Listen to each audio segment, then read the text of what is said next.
face trials of many kinds, because you know that the testing of your faith produces perseverance. Let perseverance finish its work so that you may be mature and complete, not lacking anything. Sa Tagalog, mga kapatid ko, ituring ninyong kagalakan kapag dumaranas kayo ng iba't ibang uri ng pagsubok.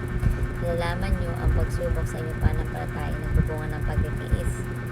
Ngunit hayaan ninyo ang pagtitiis ay magkaroon ng kanyang ganap na gawa upang kayo may ganap at buo.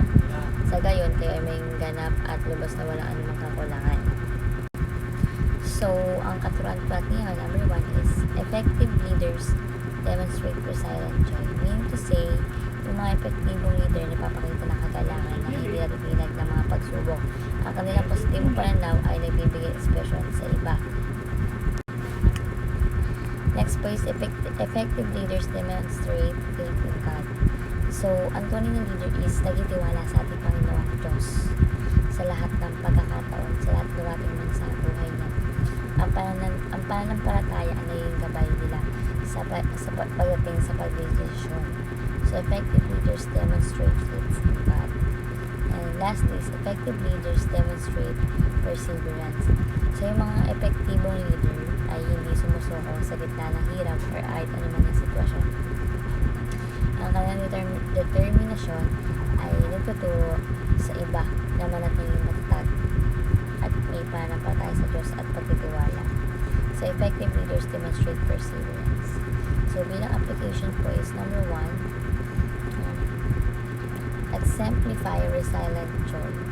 Meaning to say, ipakita natin yung kagalakan sa kabila ng mga hamon or hirap na pagsubok na naranasan natin upang maipakita natin na may pag-asa at lakas tayo mula sa ating Panginoon Diyos. Halimbawa, sa panahon ng problemado ka sa buhay mo, feeling mo walang-wala ka na, manatili kang kalmado, no? At masiyahin upang magbigay ng inspirasyon sa mga nakasalamuhan mo. Kumbaga, kahit sa nasa gitna ka ng pagsubok, maging positive thoughts ka na at pagtiwala sa Panginoon na sa pagsubok mo na yan, malalagpasan mo. So, let's exemplify resilient joy. Number 2 is exemplify faith in God. So, gumawa tayo ng mga desisyon na kabatay sa tiwala ng plan natin Panginoon Diyos at ipakita natin ito sa iyong sa pamamagitan ng iyong pamumuhay. Halimbawa, manalangin bago gumawa ng mga mahalagang desisyon sa buhay, sa pamilya, sa trabaho, sa relasyon, or whatsoever, no?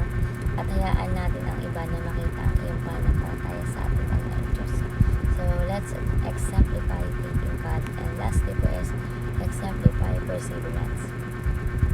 So, huwag tayong sumuko. Never give up, no? Kahit sa harap ng mga mahihirap na sitwasyon, malalalim na sitwasyon man yan, or talagang grabing sitwasyon yan, huwag tayong sumuko. No? Maging halimbawa tayo ng malakas at Lord at matibay ang Lord. No? Dahil andyan ang Lord. Hindi ka pabayaan ng Lord kung talaga nagtitiwala ka sa Kanya. Halimbawa, kapag bumaksa ka sa exam, ipakita mo yung tiyaga mo sa muling pag-aaral at bumangon ka. No?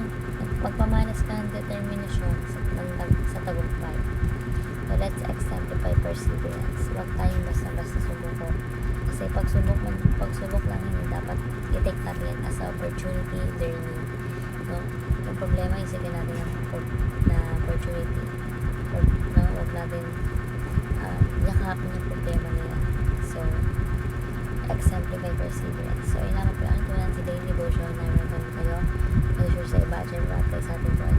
Thank you po sa pagkinitan.